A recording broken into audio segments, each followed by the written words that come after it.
Hey guys! Tonight's show is on alcohol, and we're listening to Lost on You. I'm gonna hand the phone over. Are we live? Yeah. Hi! How are you doing? Yes, well, tag me, you creepy weirdo. What's up? What's up, Gina? All right. You know, it's funny, every time we film this and then you guys watch it, it's actually backwards as to what's really going on. So I'm going to hold it from this side this time. Not like that matters to you, but it's weird to me. Because when I watch the video, haven't you noticed when we watch the video, it seems like we're on that side. I'm on that side of the room. Yeah. It's weird.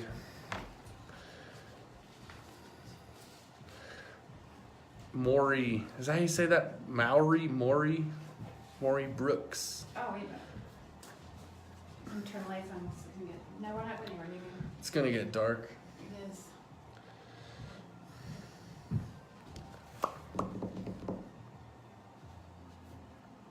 Hey Rex. Are you ready? Yeah. Okay. Did you not hear what I said? No, I have music in my ear. What did you say? Sweet. Okay, I'll do it. Do you want me to do it again? Sure. Do you have to go to the bathroom? She just did. So Okay, she should be She's good. fine. She's just. Hey Rex, Oh no. don't talk about my mother. Seriously, we'll have issues. We already do, but that's for no one else. Don't worry about it. You know what? There's actually a bone in the car. Yeah? You want me to go get it? I can start out. I can let the next song go. Did you lock the car? Yeah. I'll go get her bone. I'll just let the next song play. No, you stay now. You stay. Mwah, it's just me and you. Just kidding. That's my freak of nature dog. Yeah, she has really bad anxiety. I need to get her some doggy drugs. Like Marinol.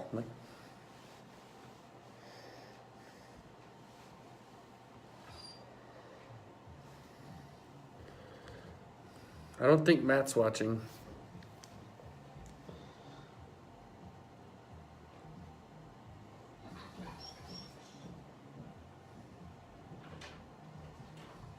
There you go. There you go. Got it?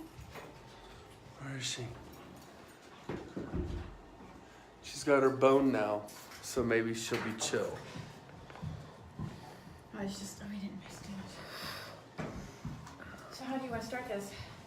Yeah, I have no idea. Okay. Well.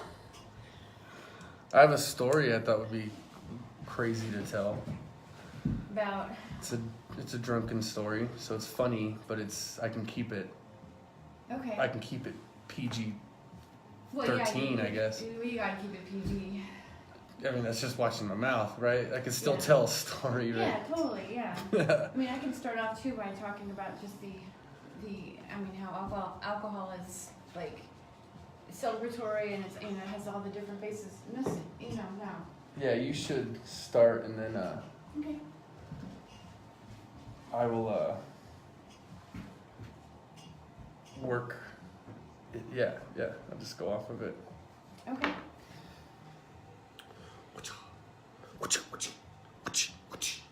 I need to put your. What are you doing? Making them drunk so we can all be dizzy. Stop it. He's silly, Mimi. Nymeria. So, does anybody have any questions about alcohol or things that they want to say about alcohol? Because this is your show too. Someone tell us a funny story. Somebody told us. And I'll air it on the air. I'll read it. I'll sit here and you can watch me read it. will say this much. I won't say this on the air because I don't want to get it to be too controversial. But did you know that in the like right 600? I forget the actual year. It was like in the 7th century, the 600s. Muhammad actually forbid his followers from drinking alcohol. Huh. Do you know why? Why?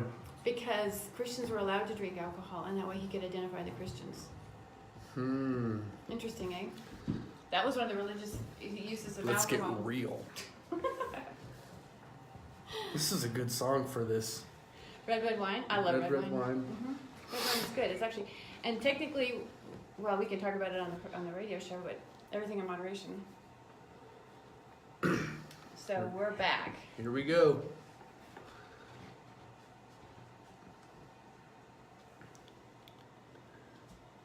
My chai is too hot. Put ice in it. So we are back, and as I promised, Decimus is with me this evening, and as we promised also last week, the topic this evening is going to be on alcohol. One of our, with me, I like to keep things on the edge, and as it goes, alcohol happens to be one of the alcohol happens to be one of the legal psychotropics, although it's not exactly, it's frowned upon. It's like there's a love-hate relationship with alcohol. Yeah, it's the only one they allowed to be legal. It is a drug. It is a drug, yeah. It's like I said, it's a psychotropic, and it's a legal psychotropic, and that's just because the government couldn't enforce the... They couldn't keep it prohibited. Prohibition was something that they really had struggled to enforce. The only thing I wonder is because they can't keep anything off the streets, so why was that one allowed through the cracks? Is it because, maybe because the other ones work as actual medicines and alcohol is just a goofy, fun thing, but is it, can you use it as medicine in small doses?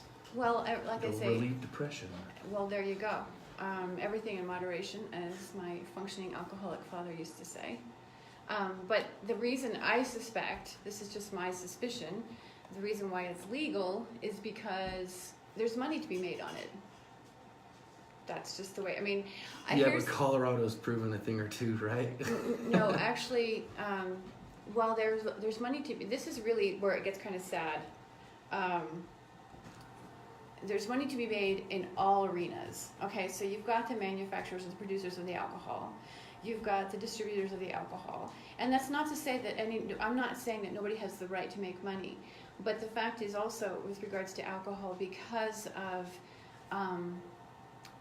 the struggles that we have with, I don't even want to say self-regulating, but being able to drinking to excess, okay? And people going into treatment for this, the cost for treatment for alcoholism actually exceeds the cost for cancer treatment. I totally believe that. Yeah. And the thing about it is like I said, this isn't like we were talking about with cannabis. This isn't a pro or against statement. This is really about, and for those of you on Facebook, you didn't hear me say when I opened up the radio show, that this is really about, I don't know if you noticed the hashtag, or I actually put a hashtag on my profile earlier, about understanding. This is about understanding instead of judging. And alcohol actually has a significant influence on the body. That's the reason why it's psychotropic, because it does affect the mental state. And it affects the mental state because it inhibits the NMDA receptor, which is glutamate. You can just let that flip. So it inhibits glutamate and it activates the GABA receptor. This is the reason why people fall asleep and get very, very tired, because it's very calming and very soothing. And but there becomes a need for it, because this is what happens when you fall asleep. So let's just say you've had an excessive amount of alcohol, you finally pass out, right? And you're asleep for a while, then all of a sudden you just wake up and you're like awake. That's because the GABA receptor is no longer being activated from the alcohol. The alcohol has basically been metabolized out of the system and it's not affecting the GABA any longer. So now you have the reactivation of the glutamate, when glutamate is an excitatory neurotransmitter. So, and of course all of that, glutamate and dopamine have a big relationship as well. So that, you might want to move it off of that, yeah. that actually has, that's where it gets to be psychotropic. And the interesting thing to me is that for people, so when we're talking about legal psychotropics, people who take pain medication that actually are called or anxiety medication, benzos have a very similar action in the body, very highly addictive, as well as other pain medications that are prescribed for things like fibromyalgia and multiple sclerosis. They oftentimes prescribe GABA for that. So this is how alcohol actually affects the body, and the reason why some people can get away drinking it within reason, and others do drink it to excess. It's very interesting to me because when we really started using alcohol, it was discovered first and foremost through fermentation, and it was actually used because they didn't have access to clean water, and it was also used as preserving food. People began to notice how it was making them feel, and it is a form of stress relief. It's a way of being able to relax. And were you going to say something? Yeah, I'm just wondering where to start. Yeah, definitely. You seem to know a bit more about alcohol than I do, which I feel like I have a lot of experience with this particular product, which I thought was a good topic. Because I would consider myself an alcoholic. I drink more than the average person should. Could probably say that I'm dependent on it, which not proud to say, but it is what it is. And but yeah, I think of a lot of people maybe do it because it's just easily accessible. It's you know so or not because that's why they do it. I mean, everyone else does everything else, but yeah, it's just it's an interesting one because it has no one. You don't have candidates for politics being held down because they've had a beer, but if they've smoked a joint, oh no, it's too much. And I'll tell you, as a cannabis user, I lied on all the other shows. And as an alcohol user, alcohol's terrible. It really, I mean, I have a lot of fun, but life, it is what it is. Cannabis, I feel completely safe. I'm never, in question of anything. I've never sometimes smoked too much cannabis or eaten too much gummy bears. I'm like, oh no, I can't drive home. Right. But, you have too many beers and you have friends tackling you. Give me your keys. Not that that's ever. Yeah. They don't tackle me. They just let me walk out the door. I have terrible friends. I'm just kidding. I like to make jokes. Somebody just said something. I haven't mentioned this every other show, but so it tags me, right? And then there's always one other person it asks to tag. Ah. This time it is Mr. Frank. Okay. I'm not saying the first name. Oh, okay. Yeah, I don't think we want to do that one. No, I know. I just think it's funny because the last few times I'm like, do you want to tag so and so? That is pretty funny. Do you want to tag? Like, no, those people aren't here. It is pretty funny, yeah. Anyway. But you're right. Alcohol is very socially acceptable. So a little bit of story about my history with alcohol. And the reason why it's such a big thing for me is, so my history of alcohol, not necessarily my own personal use, but even as a child, I grew up in a house that, let's see, so I'm sitting on a stool. How tall is this stool? About? Why? How tall is 3 it? feet. Okay. The reason I'm asking that. Yeah, 3 feet. Okay. I don't know. Well, I wanted them to hear that because that's how tall the bottles of alcohol were in my house as a child. This is how tall they were, and they were actually placed on special... What do you mean? Like there was a big bottle of wine or something? It was wine. It was Johnny Walker, and there was... So it wasn't a fifth, it was a... No, it was a bottle that was... I could have sat on it like a stool. It was this tall. And we had special canisters that they could take and they could use it for pouring, for dispensing. I feel like your parents had a better time than I've been having. But the point is like, as a child, I witnessed all the social acceptability of alcohol. And again, it is very socially acceptable, but it does do, and there's there's a real love-hate relationship, because there's been a lot of families that have been destroyed by alcohol, maybe through accidents and such, but that's what I saw as normal. And then, of course, we had decanters of wild turkey and stuff all sitting around the house. We had a lot of booze in my house. When I became an older teenager and I started working, I was working with somebody in my office, and they actually had a fifth. They kept the fifth stashed in their drawer. So here I was, in my mind, I went from normal sized booze bottle to what I would consider be a miniature, because it's a fifth. But then I saw what miniatures were, and I'm like, holy cow, these are toys. I used to work for a shuttle company, and I was in the call center. I wasn't a driver. Don't be scared. I chose not to drive because of my cannabis use. They drug test, but I was in the office, and I was actually very good. And I'm not making that up. I was actually the best employee they had. Never had an issue for 3 years, but it was very common that I had a giant cola down from the gas station, and I would just pour drinks in it. You know, I'd just pour some potato juice or some, Right. you know, some agave juice or some. Yeah, that's what people. And I mean, I watched this, and so this was normal for me. This is what I normally experienced. And then, as you and I were talking about not too long ago, when I was raising my kids,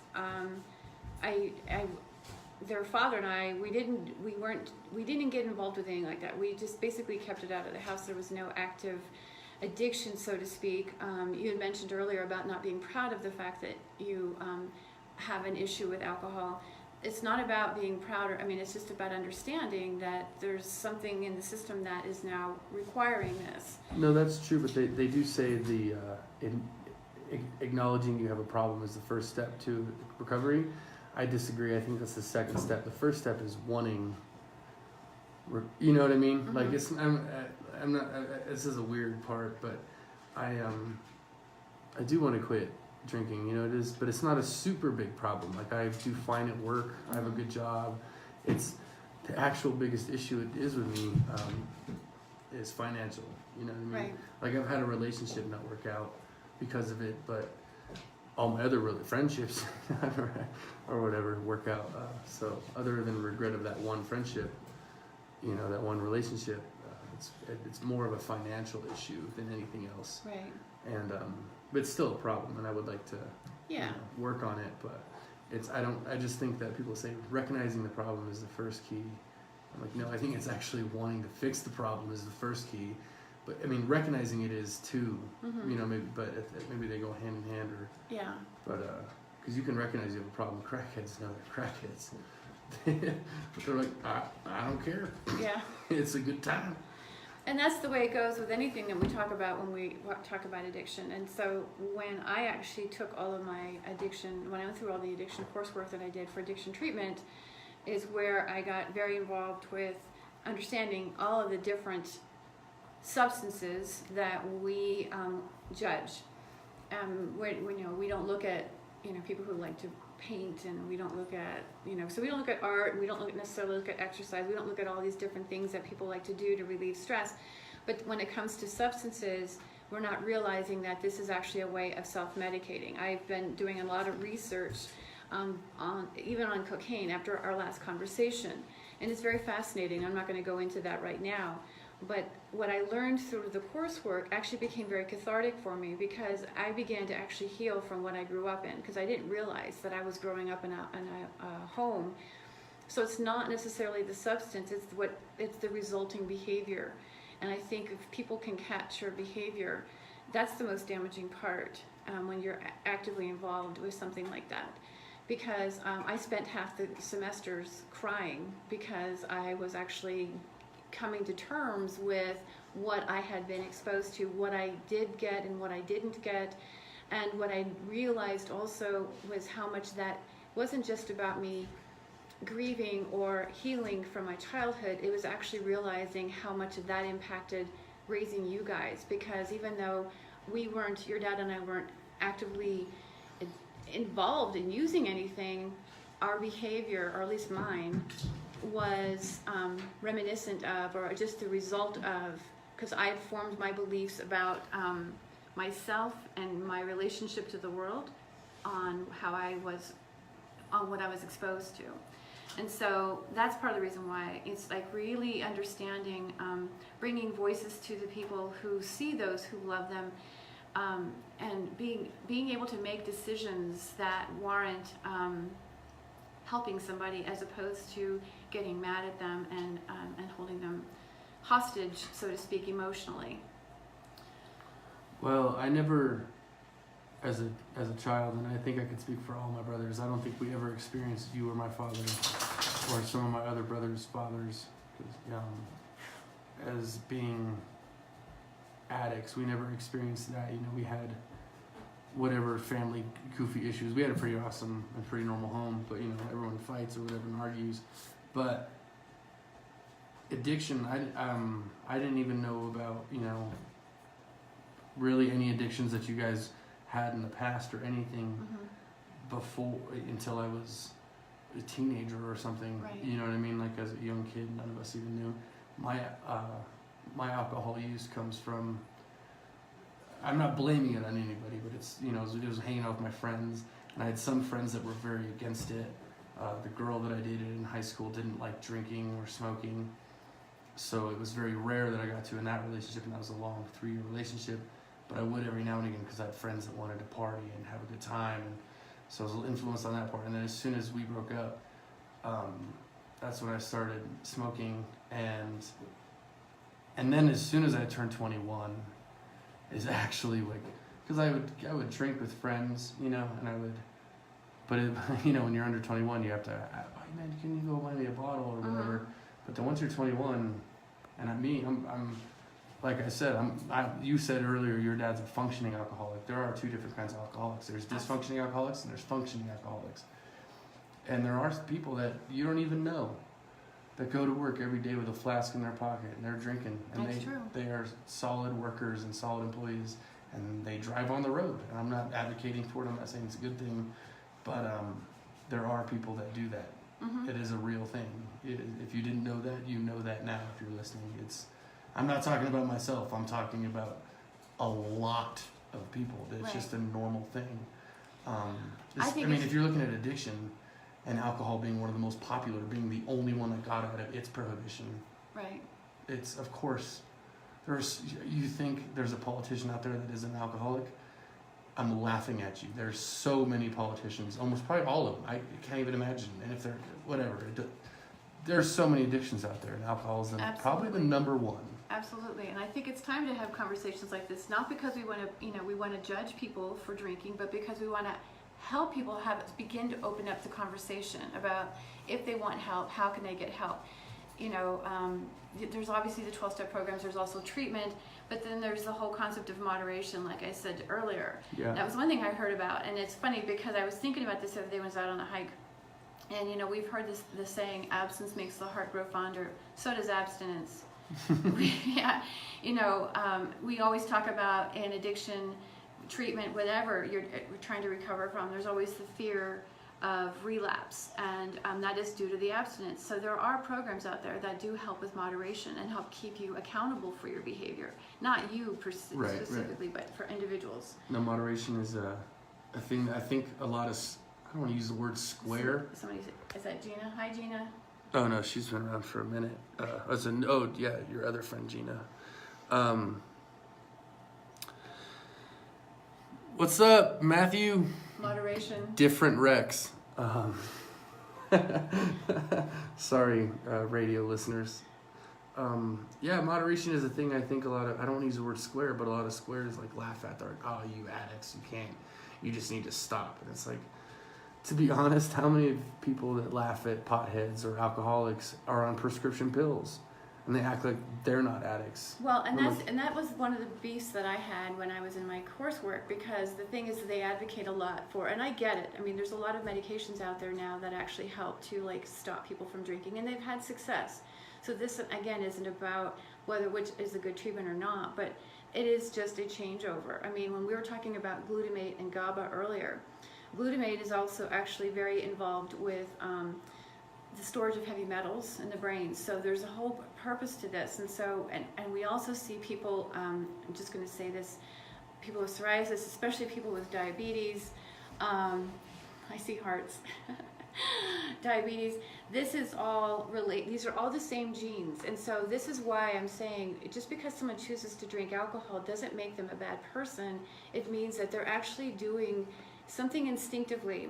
The one thing that many of us don't equal ourselves to is that we are all animals. We are all animals. And instinctually, animals gravitate toward what's needed for their survival. And when we are in chronic stress, and I hate to say this, but the world that we live in is got us all taxed to the max. We're chronically stressed, and so how we choose to normalize our comfort, feeling comfortable in our own skin, it really depends. Some people, like I said, you've got some people who drink alcohol. You have other people who get hooked on sugar. You want to know what? It's the very same genetic pathways, interestingly enough. And there are a lot of people that get off of alcohol or drugs, but which is amazing. But being an addict, a lot of them become like workaholics, or something like that, which is fine. I mean, definitely if you can get off of it, get off of it. But if, like you said, moderation is not a bad idea for some people. Yeah, well, in the UK, they actually talk about how, there's this, alcohol has its benefits. Alcohol has its benefits, and so again, moderations. Men can have, men up to so many drinks a day, women up to so many drinks a day. And I actually was even studying this when we were learning about this, I should say, in the addiction treatment programs. So that said, though, I do want to, for everybody who's watching, thank you very much for watching and listening as well. The whole thing with addiction. So if you've never tuned into us before, thank you. But the thing with addiction is actually, it is a change in the brain structure. That's it. It's not qualified by what your activities or your substances. That's not what qualifies addiction. It's actually a change to the brain structure. And so what's really interesting to me when it comes to alcohol is that alcohol, in fact, does change the brain structure, as does nicotine, as does caffeine, as does cocaine. All these different substances actually do change the brain structure. They recognize this. But when it comes to alcohol has a tendency to elevate cortisol levels, okay? So in spite of the glutamate and the GABA, cortisol, this is the reason why some people get really enraged, and we'll see bar fights, right? This is because cortisol is now jacked. The interesting thing is that what they don't talk about is that cortisol actually alters the brain structure just like alcohol, just like nicotine, just like caffeine.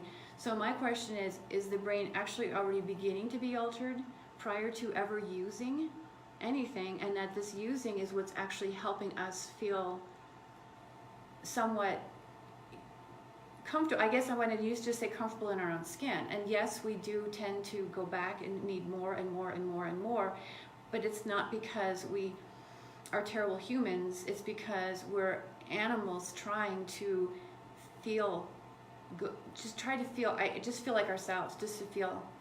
I can honestly say that that's the experience. It's not like we're trying to find some kind of, there are people who, I shouldn't speak out of turn here.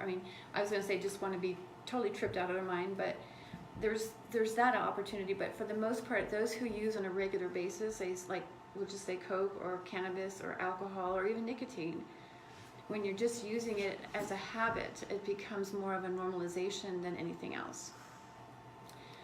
And a lot of people are just using it just to calm down from the day. Right, exactly. But there's not a lot of people out there partying, throwing right.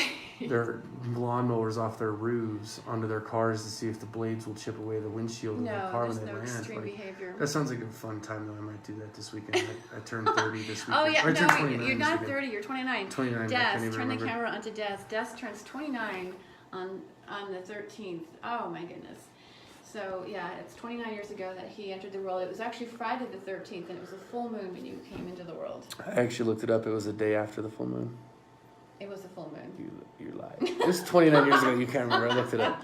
It was a full moon in the sky, but the calendar said nay. I see. It was the day before, whatever. It was still the full moon energy. Yeah, every time I tell someone my birthday, they're like, that explains a lot. Yeah, exactly. So I'm going to go into a Blake Shelton song called The More I Drink, And when we return, we will talk a little bit about short-term and long-term effects. I have a pretty good thing I'd like to share on that one. So in the meantime, The More I Drink by Blake Shelton. I have a story to tell.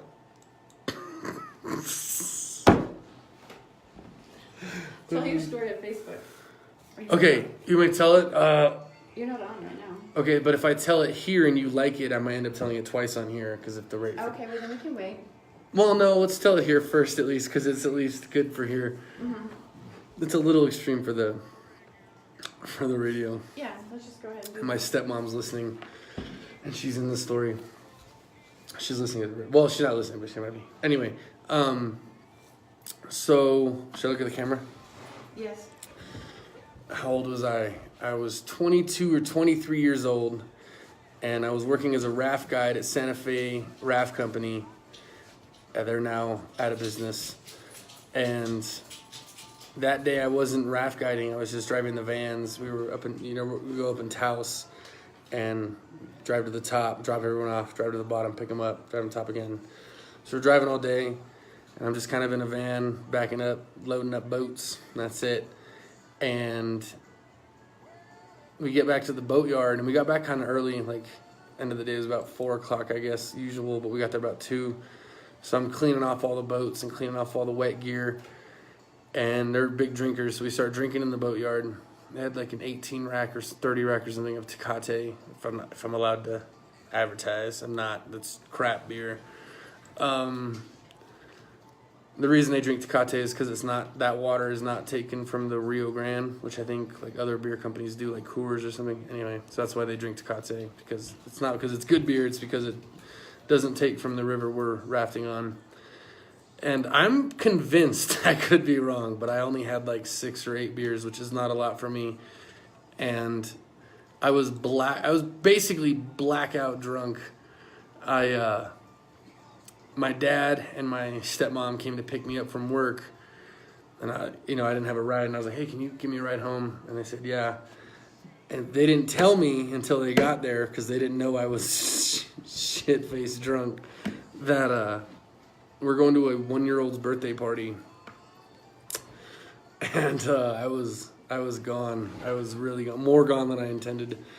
And so I remember that's pretty much kind of the last thing I remember. I remember driving down the highway, asking my stepmom to pull over so I could puke out the car. And she said, okay. And before she could pull the car over, she's still going like 70 miles an hour.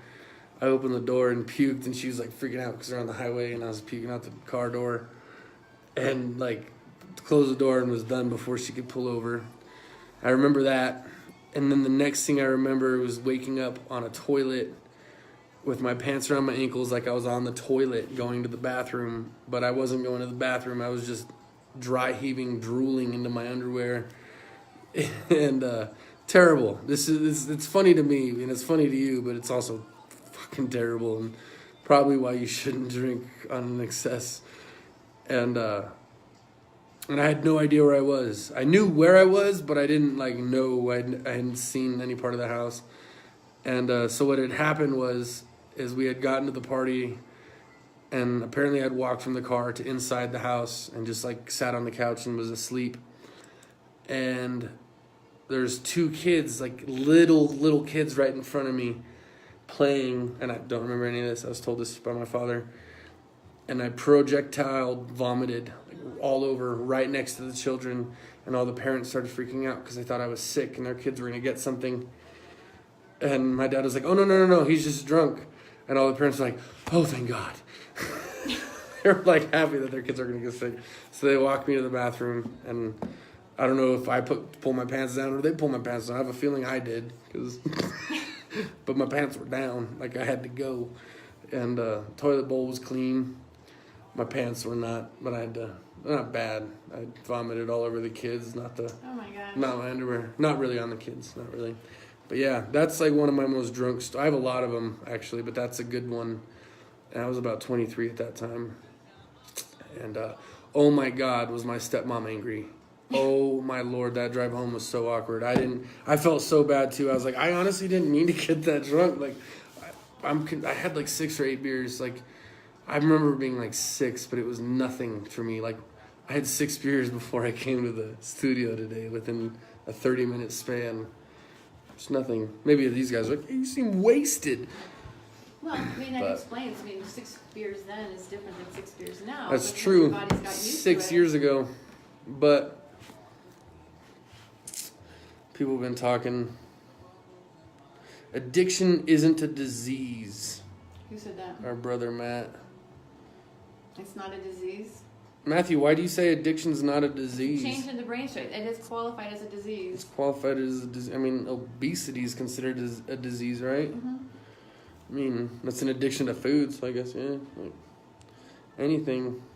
Nice story. Thanks. Who said that?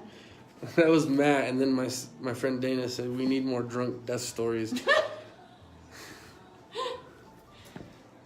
Is this the second song? Yeah. Oh, yeah, the story took too long. Bubbles in my beer. All right, yeah. It's Willie. So. In fact, the day who was it? I told you I was going to play this, and you said it sounded like Steve. Is Steve still on there? Tell him we're playing Bubbles in his beer. Yeah, Steve. I imagine he heard you. He's listening. He's right there. He can hear you. How long do we have? 30 seconds? 10 seconds? We have 10 seconds. Give me a second.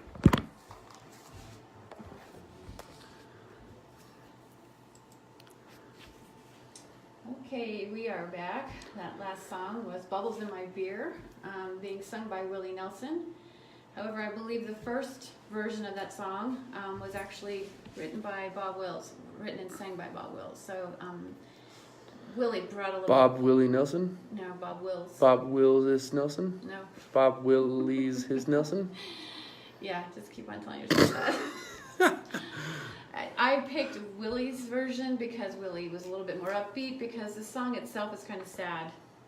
Because he's just looking at the bubbles in his beer. I wasn't listening. I was too busy telling a story to Facebook. And if you want to hear that story, you have to tune into my mom's Facebook Live. You have to go to Facebook Live. I think I used inappropriate language once because I wasn't on the radio. Yeah. If I could have told that story without bad language, but I'm not going to tell it again. Yeah, but no, you can see it because definitely. it's a long story. You can definitely see it on the Facebook Live feed. It'll be on the profile. So when we were talking about short-term and long-term effects, this is the interesting thing to me. And I have to say, this is the most interesting acronym. I call it seriously funny. It's a seriously funny thing about human beings. Can I interrupt? Because I have a question about this, and this hopefully you'll answer, but I want you to know where I'm coming from. Mm-hmm. So you're talking about short-term, long-term effects? Right. Yes, please explain those to me, because I've been drinking solid for about 21, 8 years, and I can remember 8 years, but I've literally had situations after nights with friends. They tell me I did something, never anything super crazy, like, oh, you punched him in the chest and called him this word, and I'm like, no, I didn't. I no. And then everyone's telling me, yeah, no, you did. And so that's obviously short term. So mm-hmm. Yeah, what's the difference? Like, okay. Why do I lose the memory over that little time, but I can still remember when I was 23 and told that amazing story? Okay, so you're thinking short-term, long-term memory too. Yeah. Well. Is that not what you were talking about?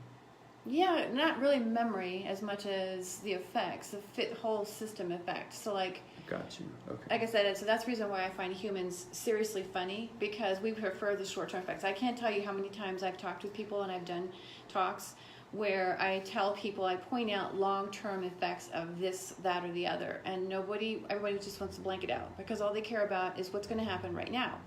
We live in a culture that is all about immediate gratification, right? So short-term effects are like when you drink alcohol, you feel relaxed. You start to become more social, okay?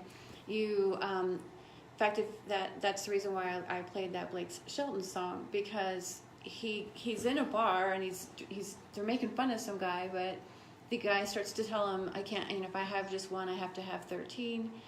And then, but it also makes me I'm a better lover, I'm a better dancer. So there's activities that, it basically that drops the walls, the inhibition, it kind of just makes you feel relax. That's what, and yeah. see, that's what GABA does. That's what GABA, you can actually buy GABA as a nutraceutical these days. And I don't agree with taking that. And we can actually do an entire show on nutraceuticals and pharmaceuticals. I would love to be able to do that, or do a series of shows on that, because taking GABA actually means you're taking it, you're telling your body not to make it. That's part of the reason, that's one of the long-term effects of drinking alcohol, because the more you drink it, the less your body is actually going to make GABA. It's actually, glutamate is needed to produce glutathione, which is an antioxidant. And also, like I mentioned earlier, it actually is involved in the storage of heavy metals. So it works hand in hand with dopamine. So your blacking out is just basically the body's been flooded with GABA, and your body just got so relaxed, and it just... Because the thing is when we're affecting one chemical, we're not just affecting one chemical, because there's a cascade of signals that occur that are elicited from just the introduction of one thing, in this case, alcohol. Of course, then there's also the toxicity, because it slows down the lymph system, the body is unable to clear it, and so, and then like we talked about, well, the other thing is sometimes when people stop drinking, they'll get very involved with, they start to crave carbs and sugars and stuff like that. That's part of the long term, because the body is still needing this sugar. Again, because it's taxing to the body, I should say the toxicity. The acids that are produced as a result of drinking are toxic, and if the body can't clear it, then the body's stressed, and then it creates an immune reaction that ultimately inhibits the way the body even uses glucose. And so essentially cells are hungry, the body's hungry, and people are needing to feed themselves, and if you're not getting the sugar from your alcohol, you got to get it from somewhere. So that's some of the long-term effects. And I'm not saying that, I'm not trying to create like this hopeless picture, kind of like we were talking about GMOs. Okay? Yeah. I'm not trying to paint a hopeless picture. What I'm trying to do is paint a realistic picture so that we can begin to make different choices. Right. And so one of the, really, this is the example I wanted to give. Again, some of this stuff comes through when I hike. It's like, oh man, because I run through how I could potentially take this. And so one of the things I wanted to talk about is one day I was driving in the car, and there was a commercial on the radio for a product that I can't name because this is a non-commercial radio. So I'm not doing a commercial for this particular product, but there was a product that was named, and it was a sleep aid. And I'd never heard of it. It sounded great because they mentioned it had herbs in it. I think they mentioned two of the herbs, which was, pick that up, it's enough of that. Was, I think they mentioned lavender and chamomile. So I thought, okay, that sounds interesting. So I went home and I Googled it and I found it. And this is what was interesting to me. So the product itself actually is, the active ingredient is melatonin. And if you're not familiar with that, melatonin is actually a hormone that is produced in the body to help us sleep. And many people, and unfortunately many people that I've known have, with children, especially on autism, and I've known other people that have done the same thing, they'll take a lot of melatonin to sleep because sleep is an issue for them. But the thing is the body's supposed to produce melatonin. So I'm going to kind of probably go about this in a very roundabout way. So melatonin is produced from the reduction of serotonin. So the serotonin is used as in converted to produce melatonin. Melatonin is a hormone, one of the hormones required for sleep. If you take it, you're now telling your body not to make it. Okay? Okay, that makes sense. And because why? Why should it make it if you're already putting it into the body? The same thing with the GABA. So what ends up happening is now you have a dysregulation of serotonin because serotonin is not being used for one of the things it's needed for, okay? Higher levels of serotonin lead to anxiety. It can cause an anxious state. And so the interesting component to me was that when I did look at the rest of the ingredients, lavender, chamomile, lemon balm, and I think valerian root, maybe not valerian root, I'm not really sure on that one, but at least the other three were definitely in there. And they were listed as inactive ingredients. I actually contacted the company, which they never got back to me. I'm like, if they're inactive, then why are you putting them in there, right? But I do understand why they're putting them in there, because they could potentially alleviate any long-term anxiety, you know what I'm saying? So the anxiety that might creep in as a result of needing more melatonin is offset by having these herbs in there. But because plants are basically not considered legal in the sense of medicine, right? Which makes zero sense. I know. You have to put it as an inactive ingredient. So I thought that was very interesting. But that's a really good example of short-term versus long-term effects. If we're going to take melatonin, the short-term effect is you're going to get some sleep. And you're going to keep getting sleep. Now, you may have to increase the amount that you take, but that's the short-term effect. The long-term effect is you're actually leading yourself into a state of anxiety at some point. And so in the case of alcohol, one of the things that alcohol actually does, again, we're talking about glutamate and GABA. Okay, one of the things that if glutamate isn't used, and again, like if serotonin doesn't get used as it's supposed to be getting used, you get anxious. If glutamate isn't getting used in a way that is beneficial to the body, such as producing glutathione and producing GABA, then what ends up happening is glutamate, if it's not being used, is a neurotoxin. It'll actually burn the nerves. And so long-term effects of drinking alcohol could potentially be some sort of neurological disorder at some point because of high levels of glutamate. Does that make sense? Yeah, sorry, a friend had a question. What's that? I want to read it before I read it out loud. Yeah. It's kind of long.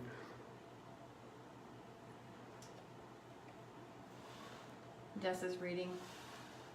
His lips are moving. Should we? Oh, I can answer this one because it's, yeah. Okay. She says, doesn't increased alcohol abuse / use increase your tolerance so that it so it takes more substance to affect you, in a way making someone a functional alcoholic, meaning you can function on higher amounts of alcohol than amount of a light drinker? Yeah, that's Absolutely. Pretty much what it is, but we're also including just lazy people. You know, some people are like, We're not supposed to be judging Des. I don't care. That's the whole point of the program. Stick with the program. Oh yeah. I'm not judging. But at the same time, like, if some people have a beer, like, oh, I can't do that, you know, and I can take my 3 beers and still go out and help my brother work on his car or something, you know, just because it puts some people on the couch, you know, and some people are. But yeah, that was a good question. Yeah, because that's pretty much what it is. Once your tolerance is higher, you can handle more. So it doesn't. So you're actually. But then I'm pretty sure if we're talking alcohol, I mean, some people would hate to talk about this, but if someone has 1 beer and has no tolerance to alcohol, they can crash or whatever, you know, in a car. But if I have 3 beers in a car, I know I'm totally good. But if a cop pulls me over and gives me a breathalyzer, I'm still in trouble because my breath is now over the limit in which I was allowed to drink, even though my tolerance is higher, which I'm not, that's fine. The law should definitely have strict laws like that. I'm not saying take tolerance into account for anything like that. But when you're talking about functional alcoholics, it doesn't work in a sense like that. I was more answering my own thing, but just talking on the subject. The other thing I want to talk about too with alcohol is it's also what I find interesting. I'm just sitting here looking at some historical information on it, and you know, we talk about alcohol. I mean, I realize our production, I don't even know anymore. I mean, I know how wine is made, but I also know that wine includes, there's preservatives in it. You know, I'm not quite sure about beer or whiskey or bourbon or any of those things, but what I do know is that it's produced from plants. I mean, that is exactly how we discovered it. It comes from a plant. It's the fermentation of plants. And so nutritionally, it was, I mean, from what I understand, tamales actually used to be a fermented food. I didn't know that. Mm-hmm. Because the natives would actually ferment the corn for at least, they would let the corn sit. They'd grind it and let it sit in water for a couple of weeks. And because there's sugar in it, it would actually ferment. And so it was a way of preserving food. Yeah, because we didn't, otherwise it was salt or we have to dry it. Well, you were talking about preservatives. I know that beer doesn't last very long in its bottles or cans, but like wine and liquor can go quite a long time, but beer doesn't. I have a friend that brews, and I think she told me like literally maybe a few months or a month in it. Like if you had a light beer, one of those light beers you can get in the store, just in a can. Those are dead pretty quickly. I don't know if that's true. It's also a very good anesthetic. I mean, because it has alcohol in it, it actually can clean cuts. That's making noise again. And But I also find it interesting that because they talk about it historically, it is a painkiller. And we, you know, every episode of our program, we've talked about how everything has been being used as painkillers, you know, in some sense. I mean, in ancient Egypt and in ancient Chinese techniques were about trying to relieve pain. We so clearly, me and you just have a lot of pain and are trying to relieve it. We're discovering which one works best. you know what? No, you're not. That's actually, you just said a mouthful right there. That's pretty much what it comes down to, because as human beings, every one of us has a mental and emotional body, and we also have a physical body, obviously, and we're all dealing with something.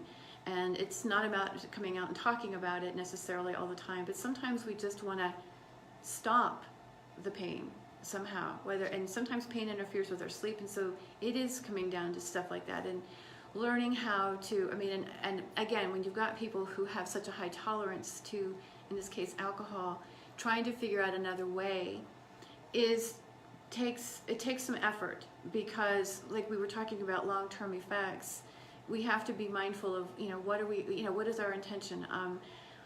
The best example I can ever tell you is I was talking with, this is when I was still working in dentistry all those years ago, and I had a man sit down across the table from me, and he presented with diabetes, and he had some cardiovascular challenges, and he had pretty severe periodontal disease, and we were trying to talk about what he should be doing to save his teeth, and he just looked at me, and I said, so before you say anything, I just want to know, what is your intention? Do you want to live to the end of your days with your real teeth, or do you see yourself going into false teeth, dentures?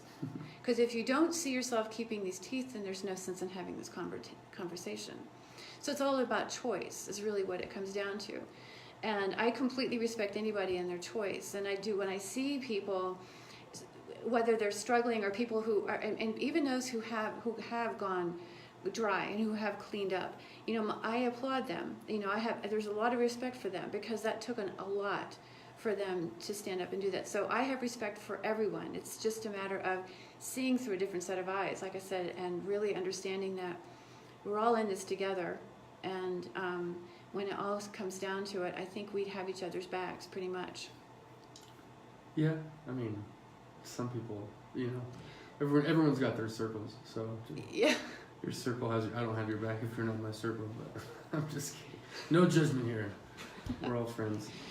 I'm just trying to keep it peaceful, man, peace and loving. But Imagina's a good town about that. You know, we have pretty much everyone's back. We always look out for each other, and yeah, anytime something serious happens, the town is in a roar, trying to deal with that person. Or yeah. So anyway, we're going to be signing off here. I'm going to finish out with "I Don't Want to Stop." Nice. By Ozzy Osbourne. Wonderful song. This song is, I'm going to cry. Oh my goodness. It's in memory of some people that were pretty special to us. And they lived the way they wanted to live. And we lost a couple of good people as a result. I don't know who you're talking about. I can think of a few. I'm thinking of Uncle Alex. I'm thinking of Alex, and I'm thinking of... a lot of people in this town know Uncle Alex. Alex, I don't want to say his last name, but you all know him. If you know me, you know him. Yeah. He's an old school mandroid. Him and his brother Pat, and his brother... and his dad Mike. Oh, Zane. I was like, I can't forget his name. Zane. So there's Alex, and there's Tim. There's a couple of people that we've lost as a result. Zane's still here. So anyway, this last song is a tribute to everybody. Anyone that you know that lived a wonderful life, and even if it was short, you know they had fun. Yeah. This is to them. We love you guys. Thanks for listening, and up next is Uncle Willis. Uncle Willis!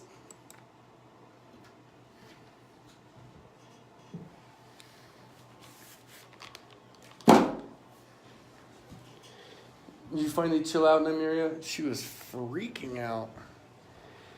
I don't know if you guys heard her. She was just the whole time. No, the past 20 minutes she's been chill. You should just hotbox it in here one time. Let's just bring my bong and... I'm kidding, Stella. Oh my gosh. Anyway, thanks guys for listening, for watching. You want to stop it, or do you just want to go like for the rest of the night? Love you. Hi, goodbye. She only freaks out on days end with Y. I must think about this. That's like Monday and Sunday, I think. That's like, it is Monday. Peace.